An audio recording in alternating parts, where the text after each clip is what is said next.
Interviews with legendary and up. Welcome everybody to the Ray Shasho Show, brought to you by the Publicity Works Agency. Each week, Ray spotlights in-depth interviews with legendary and up-and-coming authors and music artists.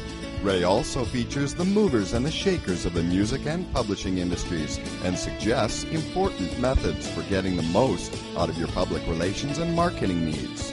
Please welcome music journalist, author, and entrepreneur, Ray Shasho. Hello, everybody. I'm Ray Shasho, and welcome to the show, where we spotlight legendary and upcoming music artists and authors.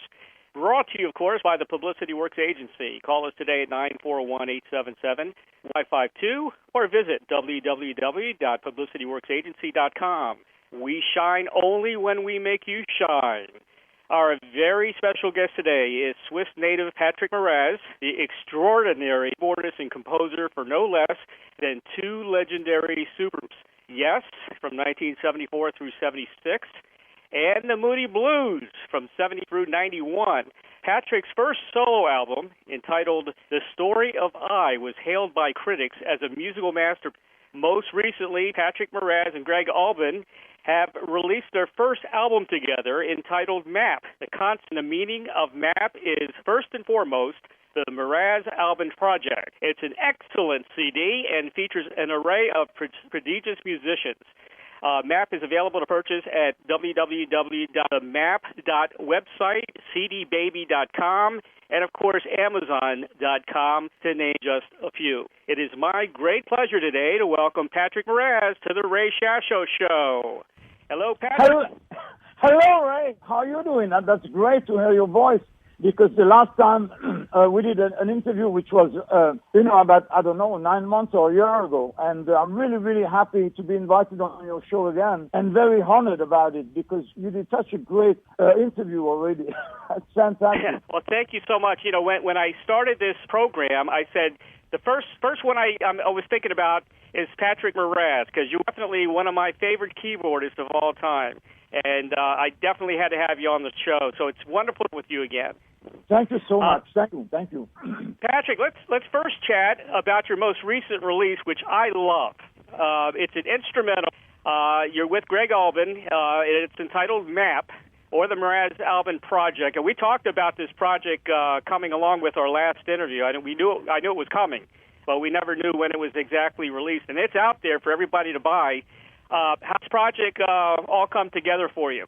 Well, I've been very, very good friends with Greg Albin for the last 30 years already, because in 1985, I discovered him and his band along with John Avila, the bass player. And Greg Albin had a band called Ice, and he was doing the best clubs kind of in and around LA, especially in Manhattan Beach and so on. And it was an impeccable rhythm section. I was so impressed with that rhythm section that I asked Greg to play along on my Time Code solo album for three cuts, the No Sleep Tonight, and, You're the Vision of My Dream, and so on. And he did such a great job. We always carried on, maintaining our relationship and being friends and playing in and around LA, but at some jams or whatever, at his house or in my studio at the time, and so on. And a few years ago, not that long ago, but a few years ago, he asked me, he said, Patrick, I have the means to do a production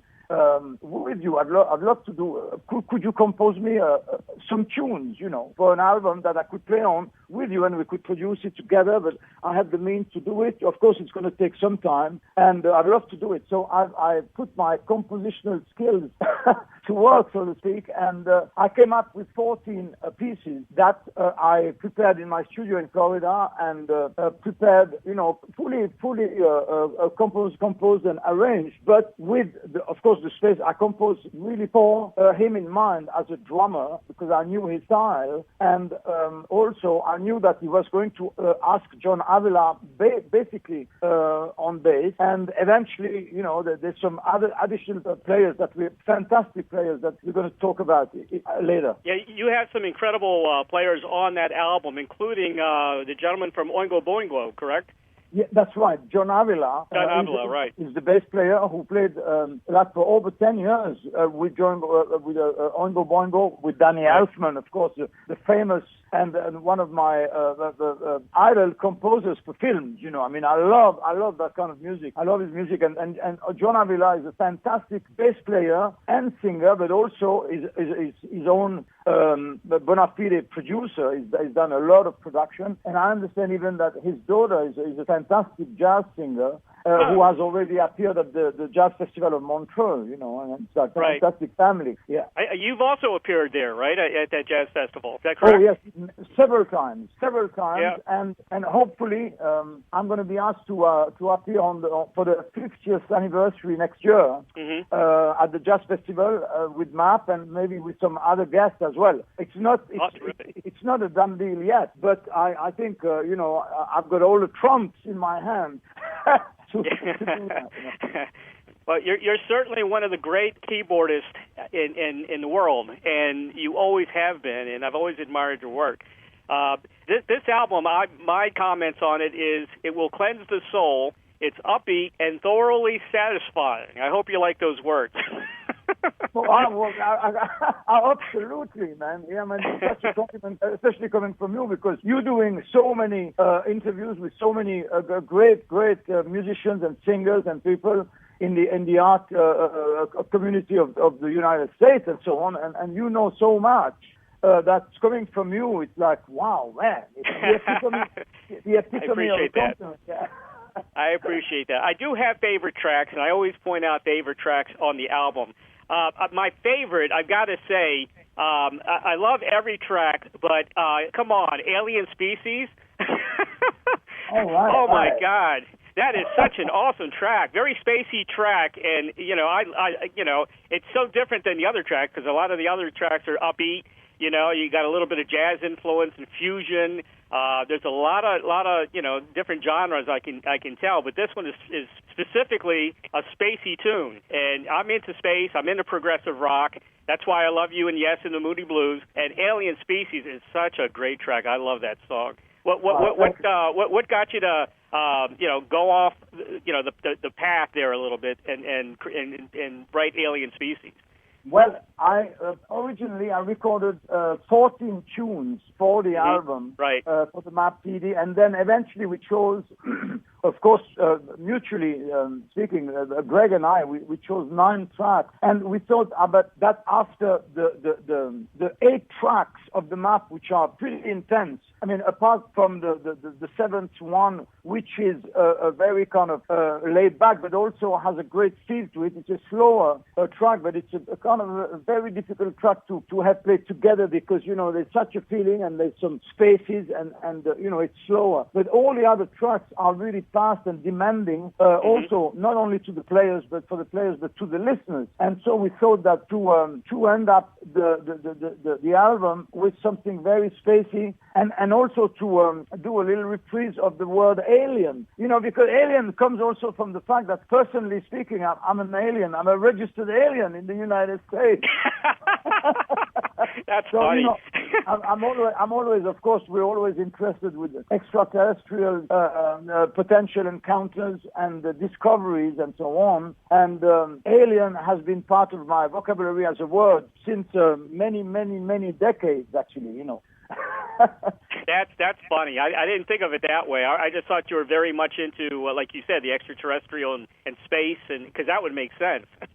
Right. So you know, my first my cousin from Switzerland, Michel Mayor, was the very first astrophysicist in 1995 to discover the very first extrasolar planet, Pegasi B51, and you know, of course, after that, a lot of scientists and astrophysicists around the world have discovered more extrasolar planets, but he was the very first one to discover that. And I remember that when we were kids, we used to go around where we used to live in Switzerland, around the Lake of Geneva and the mountains called the Pleiades. above Montreux and Vevey, and we used to go with his dad. I mean, we were even before our 10 years old. We were like 7 and 8 and 6 and 9. And we used to borrow the Geiger counter from his dad, who was an astrophysicist and a very pointed scientist also at the time. And we used to go and look in the rocks of these areas for some uranium, So we had Geiger counters, and they were going, whenever there was a little bit of activity, and that was a very interesting thing. So I remember this relation with my cousin so well, and I'm so very proud of him, of course, that he has discovered that extrasolar planet first. It must be a very intelligent man, I tell you that, because that's hard to do. A lot of mathematics involved. Absolutely. Unbelievable. Yeah. I've got other stories and encounters I can tell you about a bit later, Okay. Yeah, I love your questions about the music, of course, it's fantastic, Well, I'm going to read a couple. I'm going to go down the track so everybody knows what the tracks are. The track 1 is Jungle Aliens, a very cool track. To me, it's like a funky space sound with, little Jeff Beck-ish overtones, I thought. Because Jeff Beck used to do a little bit of this too. Right. It's a great jam on that track. Strictly organic, beautiful keyboards on that, by the way. Canyon Afternoon, it's the third track. Now, on this one, is that an actually sax, or is that a phone sound coming from a keyboard? Because today, you never know. Yeah, right. But on that third track, it's actually a real tenor saxophonist from actually a very, very good friend from Greg Orban from Vegas, and who is also what we could call a heavyweight instrumentalist, because he plays violin as well as he plays sax, and he plays all kinds of other instruments. He's got his own band, and he plays professionally in Las Vegas in all kinds of places, events and clubs and so on. And Dave Vansach did such a great job, because I composed, of course, the music, and I wrote the main theme, but then he took it upon himself to record at the invitation of Greg. We went to LA and to a very, very good studio that we had hired for the remaining of the production of the map. And the studio name is it's a Total Access Studios in Torrance, and the engineer Wynne Davis is a very good friend of mine and of us, but he's also a veteran engineer who has made hundreds and hundreds of recordings, not only even in the States and in his studio, but also in Europe and in China and in Japan and so on. And he's a fantastic engineer, and he really took upon him to have the creativity of this album to its peak, and I've got to really honor that, Well, if you love sax like I do, you'll love the track Canyon Afternoon. It's an incredible, lots of sax on that track, and it's a full song. Jazz in the Night is the fourth track, which is another awesome track. Number 5 is drums. Also, the drums also solo, which is also a favorite of mine. The Real Feel, which is a slower song. That's track 6. And again, number 7 is Alien Intelligence. We got that alien word again. Very upbeat tune. Right.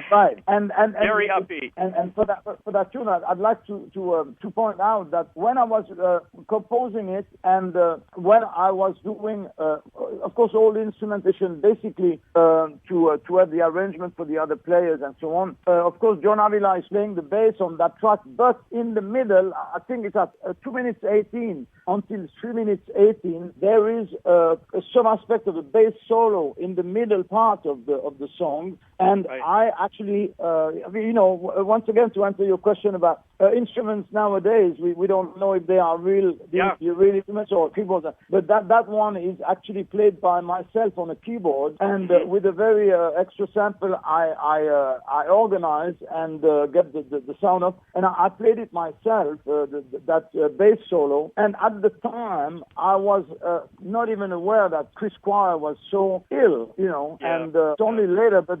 I was thinking about Chris Squire when I did that, and about the influences it had on me as a musician and as a member, of course, of the group Yes when I was there. and remaining always as a friend and so on, but also as an influence to probably millions of bass players in the world, during his career. And I would like to offer this little 1 minute, solo to a tribute to his musical legacy and memory, because he really, really was a force in the music. Yes, he was. Well, we're all going to miss Chris. I've interviewed Chris before. Nice guy. And I love his solo works, especially "Fish Out of Water," which you were on. I believe you were on that as well. Yeah, that's right. To me, that's a masterpiece. I love that. I love that album. That's a great album by Chris Squire. Yeah. And then the eighth track on that is Mumbai Mantra, which is an awesome kind of jazz fusion, right?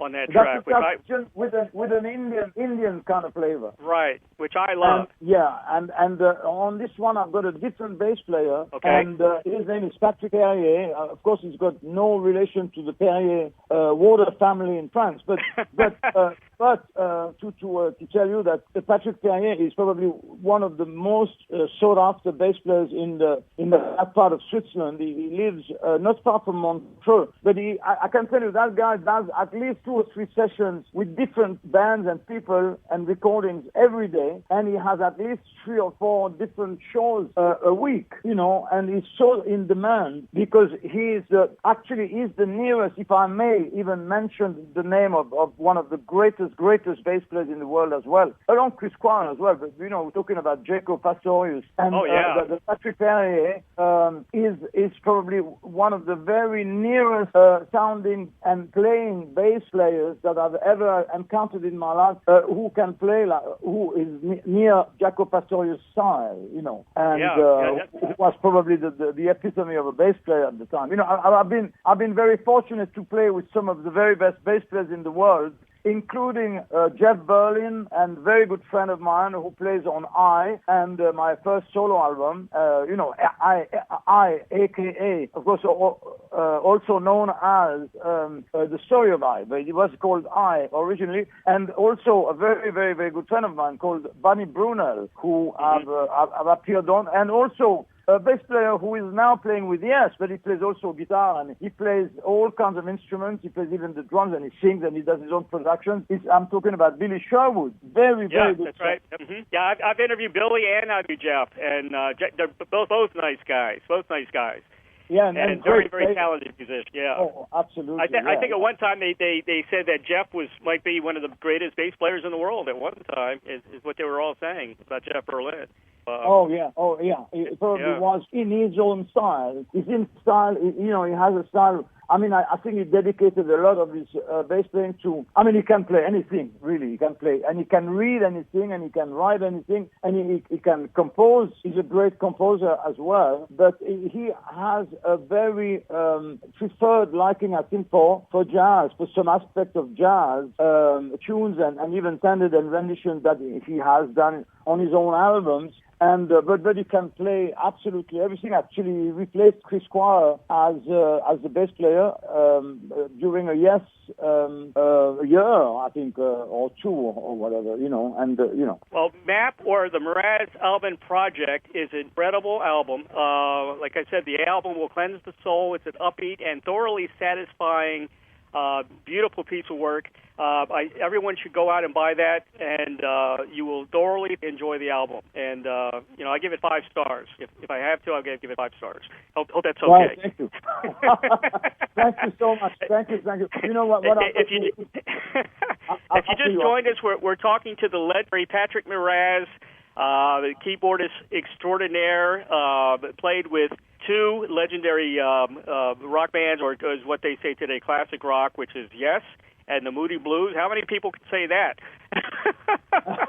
Yeah, it's pretty incredible. I'm probably I'm certainly the only musicians who has fulfilled this kind of tenures. But also, I've got to say that before, yes, I was with a great trio that I had formed with Brian Davison and the late Brian Davison and Lee Jackson, who used to play with Keith Emerson in the 90s. And actually, the name of the band is now once again very topical, in a way, unfortunately, because we're talking about refugees in the world and so on. But the name of the band that we formed in 19 1973, and we did the first album in 74, was called Refugee, and I composed all the music for that band, and these guys were absolutely unbelievable and great players. We had a fantastic empathy together as well with Lee Jackson and Brian Davison, and that was a fantastic band which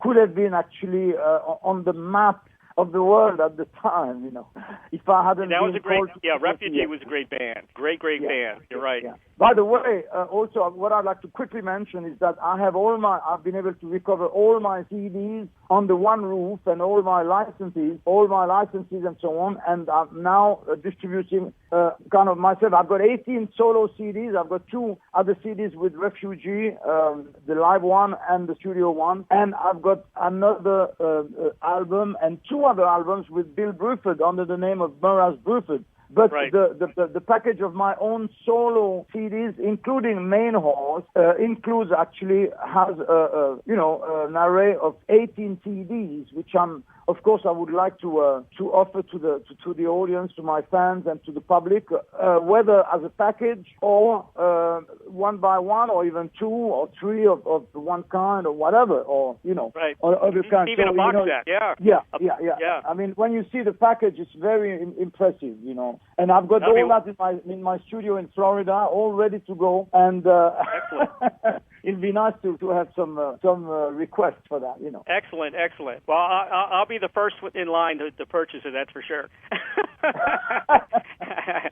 Well, Patrick, we need to talk, of course, about Yes and the Moody Blues as well. I was naturally disappointed when you departed Yes. I've always believed that Yes, the Yes lineup during Relayer, magical, and it was instrumentally and lyrically at their very best. And not only that, you guys were selling out big time. I remember seeing you at RFK Stadium in D.C. with 45,000 people. I believe you played Philadelphia as well to definitely over 50,000 people. To me, that was the strongest lineup of Yes. Absolutely, yeah. I mean, to come back quickly to those tours in 1976, I mean, I've been with them since August 74 to the end of 76, really. And like in 76, we had the bicentennial tour where we played at least 55 concerts, each one of them being over 25,000. But when we played JFK Stadium at Philadelphia on the 12th of June 1976, we had a staggering amount of people, of 135,000. In the stadium, that was absolutely mind-boggling. And I remember the Washington D.C. stadium. I remember the Chicago one as well. We had 83,000 people. I remember the one in L.A. as well, in Anaheim, the big stadium there. Even the president's family, that was President Ford at the time, his family was there with the Secret Service and helicopters flying around the stadium all the time, whether we were playing or before and after, of course, to protect the presidential family and so on. And we had also a very strange but very, very good and interesting show at Roosevelt Stadium in around New York. I don't know if it's New York State or New Jersey, but the Roosevelt Stadium, we had about 63 or 65,000 people there.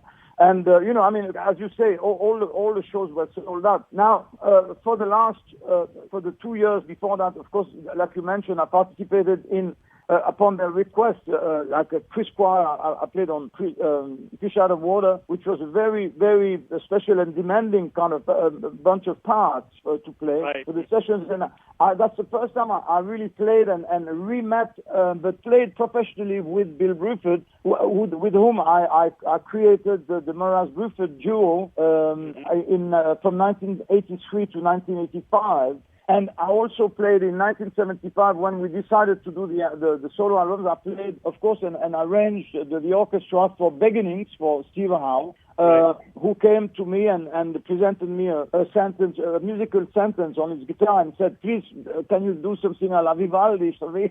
And of course, I came up.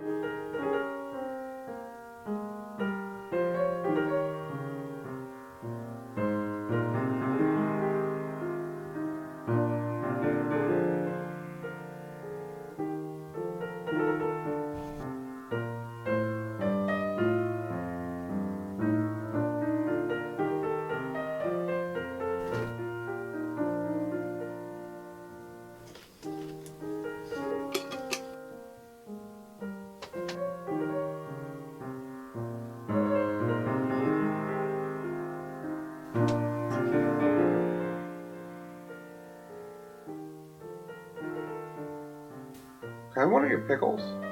No!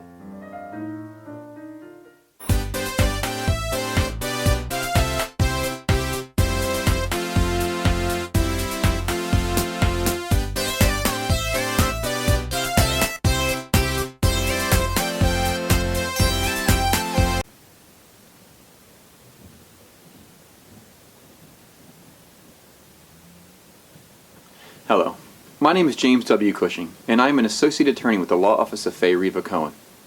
Part of my practice is representing parents in cases regarding child support. I have represented parents in hundreds of child support cases, and I have written extensively on family law issues. A person who has custody of a child more than 50% of the time is generally speaking going to be eligible to receive child support. Child support is nearly always determined by how much money one earns or receives from his or her employers or other sources. A parent's expenses, such as a car or cable bill or cell phone plan, will 3 weeks later with a 6 minutes 40 second speech for a whole half of a symphony orchestra, and I conducted it and played the harpsichord for him, and I think he was kind of mind boggled when he heard it, and it turned out to be very, very, very well received and very good, very well recorded and so on. And I also did the cameo, of course, on Ramshackle with Alan. All these guys I'm still very good friends with, and I went to see them a few weeks ago on the 23rd of August at the Ruth Eckerd Hall in Clearwater near Tampa, and we all embraced each other and so on. And I was, of course, also invited to play 2 concerts of my own on the Cruise to the Edge last year on the Divina ship, and with an extra piano solo concert, which I gracefully accepted to do because it was such a fantastic experience. I had never been on a cruise like that, or any cruise, and it was fantastic, So that's got to be a lot of fun. Now to talk about your comment and kind of question about my departure from Yes. To tell you the truth, I for the last the 2 years prior to my departure from Yes, I had also been preparing with them all the material for Going for the One, and I was I was a co-composer of all, especially of Awaken and so on, and other pieces, of course, all the Going for the One pieces, and the famous riff from Awaken, which goes like bum tam ta dam dam dam dam tam ta dam tam tam tam tam ta dam. That was my idea, my composition, and the riff was being followed, and the idea for the organ, and also the technology to use the church organ from the Vevey Church Saint Martin to have the telegraph and telephone company from Switzerland, which is a federal institution, to have them wire the cables to go directly to the studio in Montreux where we were recording. And I've got to tell you, the only thing I would like to say here, and I'm not going to go any further on that, but I was it was a shock for me when I was told to leave Yes at the time, because it was not my decision. And, I understand that Rick was already actually in Montreux at the time I was asked to leave the band. After this huge and successful tours that we had done, especially the 1976 one. All the tours. We were number one also on all the polls as the rock and roll band of the year each year, 74, 75, 76. And for me, it was a real shock and a surprise to have been asked to leave the band at that time. Yeah, it was a shock to me and all the Yes fanatics, which I was one for years and years and years. And to me, I still say to this day, Relayer was the masterpiece for Yes. And it was such an intricate piece, and to play that live is almost impossible. in front of 50,000 people, that's got to be impossible. Yeah, that was I don't know how you guys did it. That was a very big challenge to do not only to contribute, of course, to the recording of Relayer, and also to play and to learn all the 7 symphonies that they had created prior to Relayer for me to play within the next 6 to 8 weeks before we went on tour, or actually in November of 1974, and having spent about 7 weeks recording, 6 to 7 weeks recording Relayer, which was a very complex, as you said, a very complex album. However, when I was asked to leave the band at the end of 1976 in Montreux, Switzerland, which was my country. I'm originally from Switzerland. I immediately went to ask to fulfill my engagement to do my next solo album, which was called Out in the Sun. Right. And actually, there's a piece called Time for a Change in Out in the Sun, which the introduction of is very reminiscent of what I would have done as the first several bars for the song Awaken, with a beautiful instrument which I had designed and asked Tom Oberheim to build for me, with a double keyboard, and it was the first of its kind like that, with 16 oscillators and 8 voices, but with a double keyboard, and that's the one I have played and composed and helped, of course, co-compose this Awaken with John and Steve and so on when I was still with Yes, but since they didn't keep that in the recording, in the first recordings, and they put Rick's introduction to that tune. Of course, I took upon me to reproduce that almost exactly as it could have been. At least the first few bars. I mean, I'm not talking about the rest, just the first bars. And then I called the whole piece, which is pretty long Out in the Sun. It's the last piece. I called it Time for a Change. Yeah, exactly. Which came upon the sense. But I was I really, really, really enjoyed my stay with Yes, and all the shows we did and all the recordings and all the guys, and that was absolutely fantastic. We're still very, very, very good friends. I think the last time we chatted, you also said that the track, the Gates of Delirium from Relayer was influenced possibly by a book you were reading. Is that true? Well, yeah, but the title of it. The title, right, yeah. The title of it was, I'm sure, I'm absolutely certain of that, by the title of a book, and it was a comic, what they call a comic, but it's not comic, it was a very, very intense kind of a book from a French writer called Philippe Drouillet, and the book was called Delirious, but it had also this kind of extraterrestrial connotation that you could have found also if you had, of course, and of course, John Anderson had this kind of imagination when he said he was influenced by Tolstoy, War and Peace, when he was inspired to create some of the words and some of the pieces for Gates of Delirium. But the title hadn't come together before he saw that book that I showed to him, and I'm sure he would confirm that instantly if he were asked. I'm sure he would remember that. Oh, sure. Which was great. But I've got to also say that. Hey, whatever inspires the title, Exactly. What I wanted to also mention here, since although you haven't asked me, we were talking about solo albums and so on, and you were talking about the story of I. I told you that I called it I in the first place, but the idea came to me when I was with Yes, actually in 75, we had a day off in Nashville, and we were staying at the Hyatt Hotel. And in the elevator, I just had a flash of an idea, but that was my idea, and the whole concept of the story of I was my idea.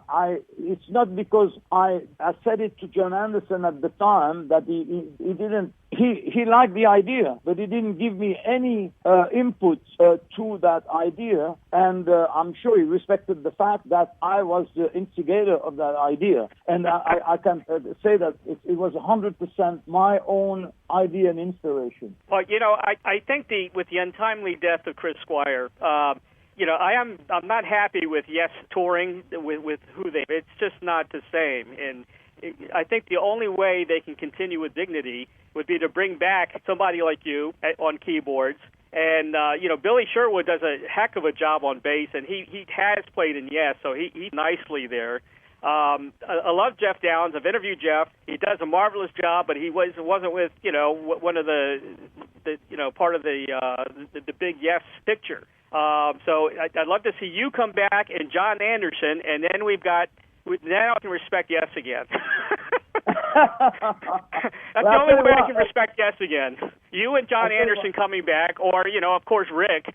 But I'd rather Patrick Moraz in there because you were there during the heyday, and you're a great keyboardist. And I miss John a lot.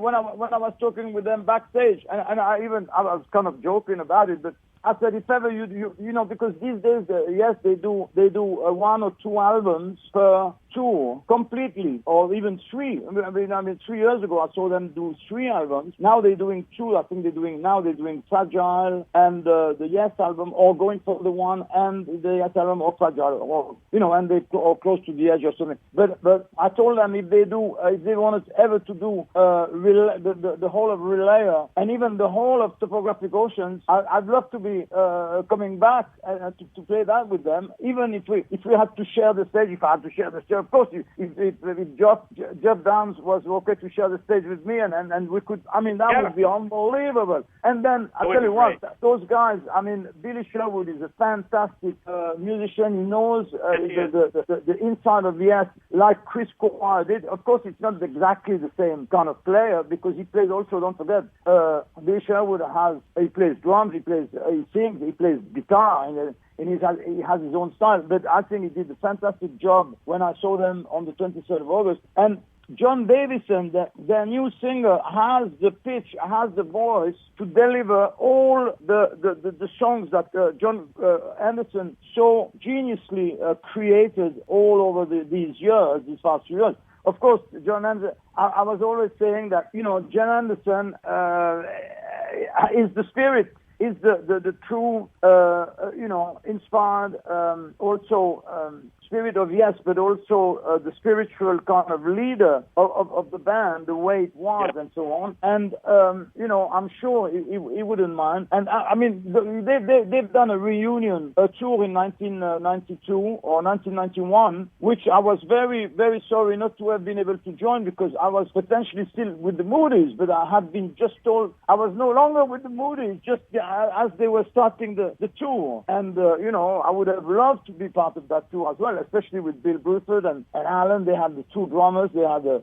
2 keyboard players. They had, I mean, Yes is such an institution that after all these years, I think all the trumps in the hands of the makers of Yes and the producers and so on should be actually at their disposal, and the management as well. And they should realize exactly what you said, that maybe they need a little bit of a shot in the arm, to carry on grander than ever, and I'm ready, man. I know the music by heart.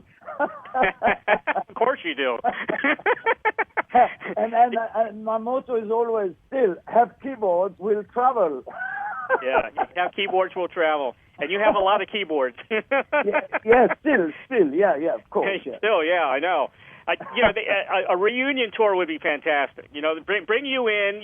Like you say, you can share the stage with either Jeff or Rick. Jeff, they all know that I have the greatest respect for their playing and what they do, and Jeff Downs I'm very good friends with, and I think I understand he even put a picture of him and me that we took backstage the other day on his Facebook. It's great, and I love those guys. And bring in Bill Bruford with Alan. Sure, why not? Yeah. It makes sense, and you guys tour with all the some of the original guys, and you guys are going to sell out everywhere. I'm telling you. Some promoter just needs to put it together. That would be fantastic. Yeah. A lot of people do. I certainly have the energy, and actually, I'm going to be doing some concerts very soon. A couple of guest appearances on the Renaissance tour with Annie Haslam and I love Annie. Love Annie. At the New Jersey Performing Arts Center on the 9th and 10th of October. I'm invited to do a guest appearance on each concert at the end with them, and I'm really, really looking forward to that. There's going to be a surprise, or a couple of surprises, of course, and I'm very honored to have been invited to do that with that. Yeah, you mesh very well with the Renaissance guys. Because that's definitely your kind of style as well. A lot of people don't know that a couple of things about you. One, you had a kind of a relationship with Salvador Dali when you were younger, and the other thing is you were on the set for Predator, because I think you were asked to do some of the music for that, right? So you hung out with Schwarzenegger and everybody on the original Predator movie. Yeah, absolutely, yeah. I mean, I was one of the first one, you were talking about Salvador Dali, when I was in my very early, actually I was 20, I had undertaken I was a scuba diving instructor, and I had my certificate from the Jacques Cousteau School of Spirotechnique, and Spirotechnique, not pyrotechnique, spirotechnique, which is the underwater, course to the whole thing, which is a very, very difficult thing. But I was a very, very good swimmer, and so I was very interested, of course, with everything under the water and so on. So I went to, with that, I went to the north of Spain. I was invited to go to the north of Spain, also to play some music and to spend some time. I spent 4 months there, and a lot of the times I was invited at Salvador Dali's house to organize some of his parties and to play at his house, and I was probably one of the very rare persons to be allowed in his own painting studio with Gala, and I could speak with him. See, the beauty of that is I could speak. He loved speaking in French. And he used to tell me, for example, oh, la terre de sang s'intensifie de tissus rectile, mon cher Patrick.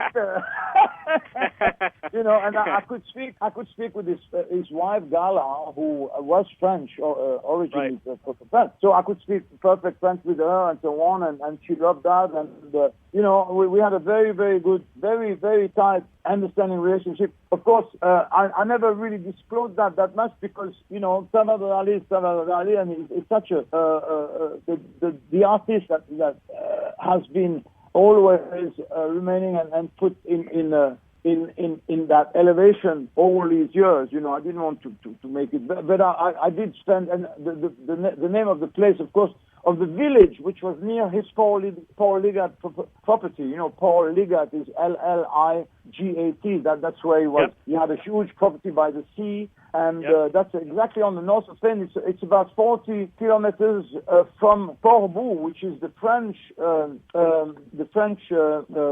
border, between Spain and France. But the village where Paul Ligat is, maybe 3 kilometers down, very, very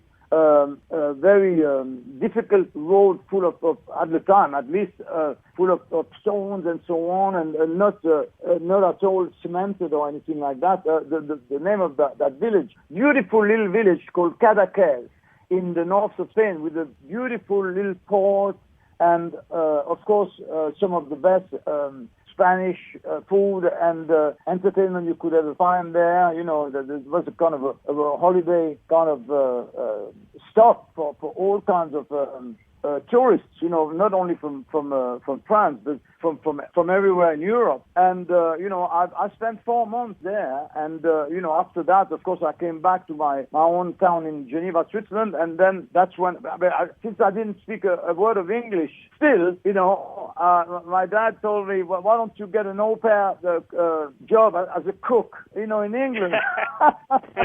That was really hard, man. At least I learned English that way, and then I was able to get my Cambridge University,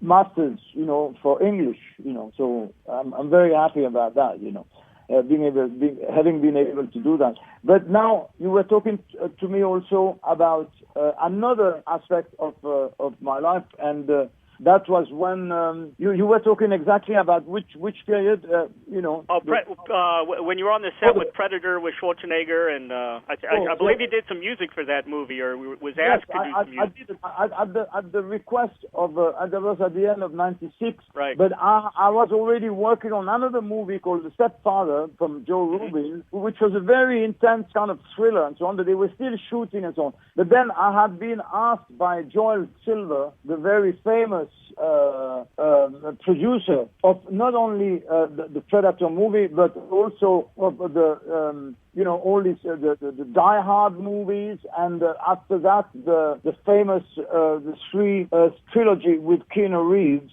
Right, right. About these computers and stuff. And anyway, at the end of the middle of '86, Joel Silver asked me to do a temp score for that, and I did for Predator. He told me, I read the thing, and he was very impressed. I think he discovered me through having heard me in the speakers of a store in New York, and he told me that he had heard Future Memories, which is an album I had done in 1979 and 1982, but the Future Memories one was 1979, where it was totally instantly composed. And he said he liked the electronic aspect of the music and the intensity and so on. So I had a very, very good rapport with him and his team, and also with John McTiernan, who was the director of the movie of Predator. And he invited me at some point with my own engineer, Barry Radman. He invited me to Mexico, to Puerto Vallarta in the jungle, where they had actually the Fox production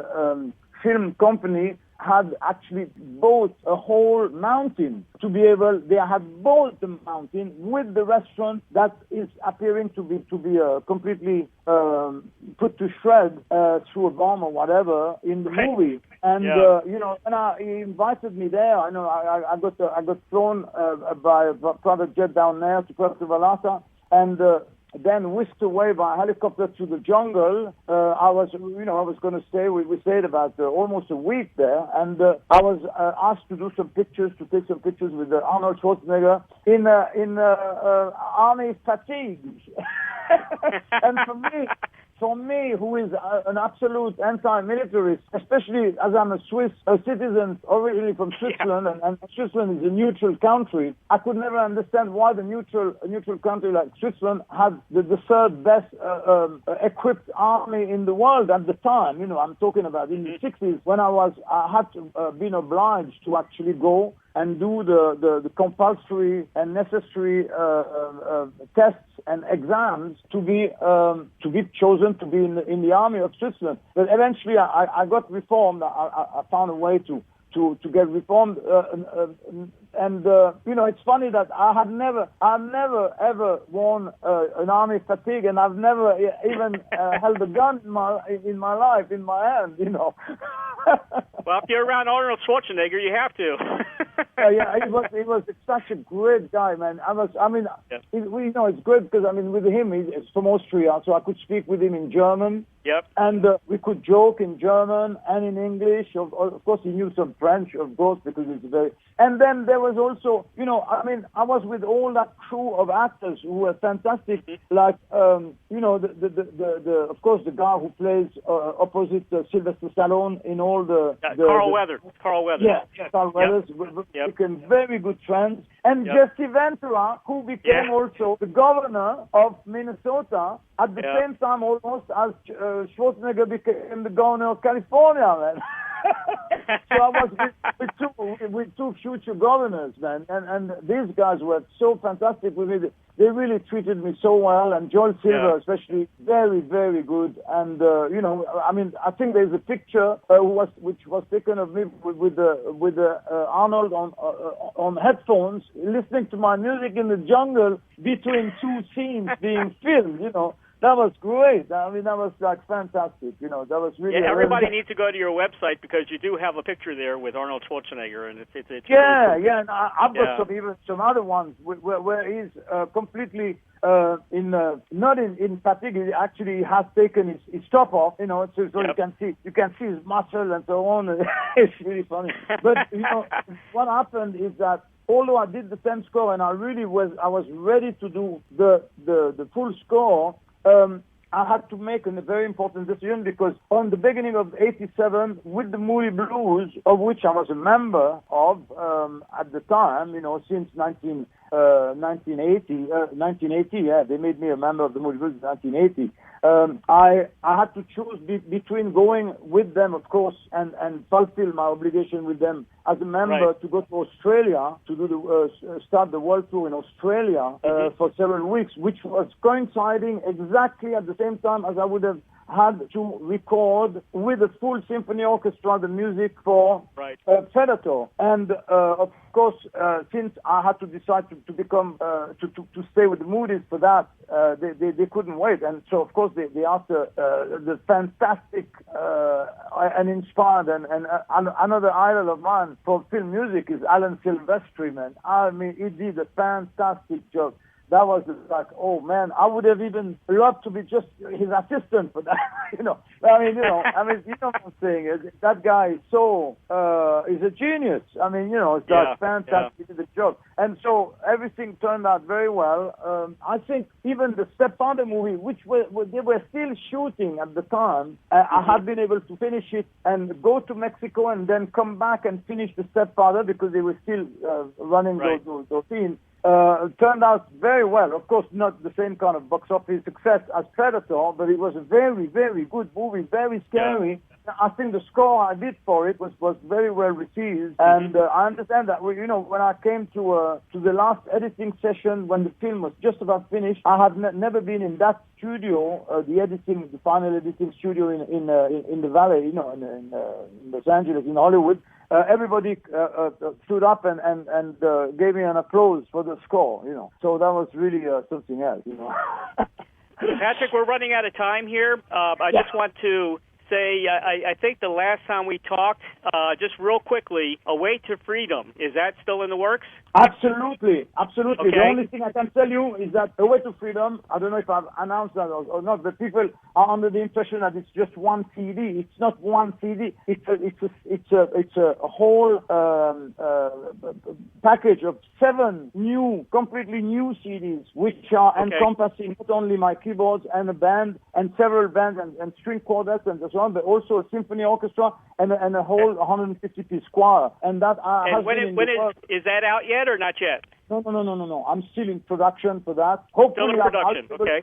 I'll be able to release it next year. But I've been working on it since 1996, very solidly. Right. And even some pieces I started in 1990. Would you believe? So it's very complex, but it's going to happen. It's happening. Excellent, Patrick. Thank you so much for being on the call today. I could talk to you for hours. You know that, man. Yeah, man. That was great, Ray. Thank you, Ray.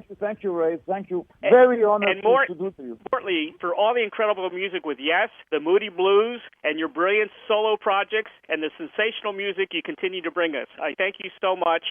You're always a great guest, and I love talking to you. Thank you so much. Bye-bye now, Patrick. Be sure to purchase Patrick Moraz and Greg Albin's first album together entitled MAP, Moraz Albin Project. It's an incredible CD featuring an array of prodigious musicians. MAP is available to purchase at www.themap.website, cdbaby.com, Amazon.com, to name just a few. Also visit Patrick's official website at www.patrickmoraz.com. Join me again next Monday on the Ray Shasho Show, and my guest will be drum percussionist and vocalist of the classic rock band 10cc. We're going to be honored with Kevin Godley. Very special thanks to the great Billy James of Glass Onion PR for arranging our interview with Patrick Moraz. If you have comment suggestions or would like to be a guest on the Ray Shasho Show, call 941-877-1552 or email us at ray@publicityworksagency.com. Thank you so much for joining us today, and have a great week, everybody. Thank you for listening to the Ray Shasho Show, brought to you by the Publicity Works Agency. Call 941-877-1552 or visit us at publicityworksagency.com, specializing in author and music artist publicity plans. We shine when we make you shine. Join Ray Shasho every Monday at 3 p.m. Pacific, 6 p.m. Eastern on BBS Radio, Station 1.